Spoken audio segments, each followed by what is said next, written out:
नमस्कार मित्रांनो, बॉलिवूड अभिनेता सैफ अली खान याच्यावर हल्ला झाल्याची बातमी तुम्ही ऐकलीच असेल, पण हा हल्ला होण्याआधी नेमकं काय घडलं होतं आणि यानंतर काय घडलं याबद्दल थोडं जाणून घेऊयात।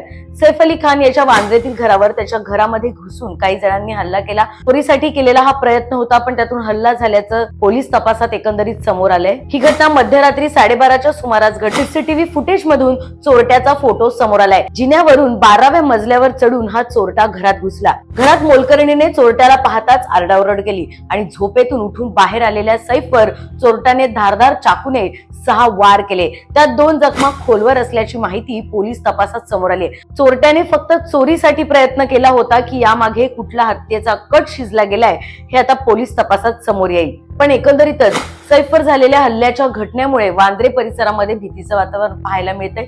या भागामध्ये अनेक सेलिब्रिटी राहतात, त्यामुळे त्यांच्या सुरक्षेचा प्रश्नही ऐरणीवर आहे। एवढ्या मोठ्या उच्चभ्रू जर सोसायटीज मध्ये असे हल्ले होत असतील तर आपल्या सर्वसामान्यांच्या सुरक्षेचं काय, हा सुद्धा प्रश्न आता ऐरणीवर आहे। दरम्यान काही दिवसांपूर्वीच बाबा सिद्दीकी यांची निर्घृण हत्या करण्यात आली। बॉलिवूड अभिनेता सलमान खानवर देखील हल्ला झाला आणि आता त्यानंतर सैफ अली खानवर झालेल्या हल्ल्यामुळे एकंदरीतच राजकीय आणि सामाजिक वातावरण चिघळलेलं पाहायला मिळतंय। काहींनी याला धार्मिक वळण दिलं तर काहींनी याला राजकीय वळण दिलं। त्यामुळे हल्ल्याचं नेमकं कारण काय समोर येतं, पोलीस तपासात काय महत्त्वाचे अपडेट समोर येतात हे पाहणं आता महत्त्वाचं असणार आहे।